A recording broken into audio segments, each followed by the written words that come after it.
Vito Casadonte, direttore artistico della 64esima edizione del Festival del Film di Taormina. Iniziamo subito con le novità di quest'anno.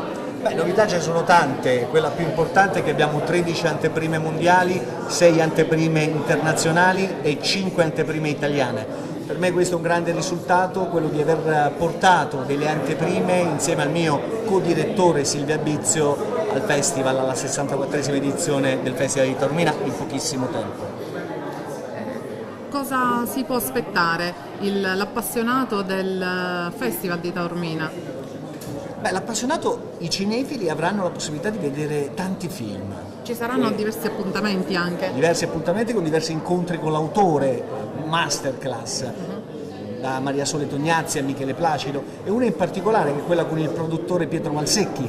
Pietro Valsecchi è uno dei più grandi produttori italiani che racconterà il suo mondo, il cinema, le sue produzioni, un produttore anche illuminato, molto illuminato. E poi avremo le star che faranno delle masterclass, da Richard Dreyfuss, che oggi annunceremo, a Matthew Modine, a Rupert Everett, a tanti altri ospiti che Tantissimi man mano nomi. Verranno annunciati, tantissimi nomi. Tantissimi nomi che Taormina vedrà anche per strada quest'anno.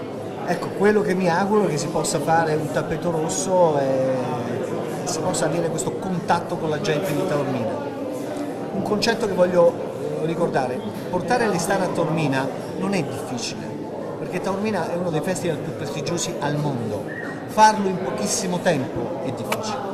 Quello che è stato fatto è per il pochissimo tempo a disposizione, e avere un programma così importante organizzato grazie a Videobank, al mio co-direttore Silvia Bizio e a tutta la squadra, penso che Una grande Taormina, scommessa. i siciliani e gli amanti del cinema debbano essere soddisfatti.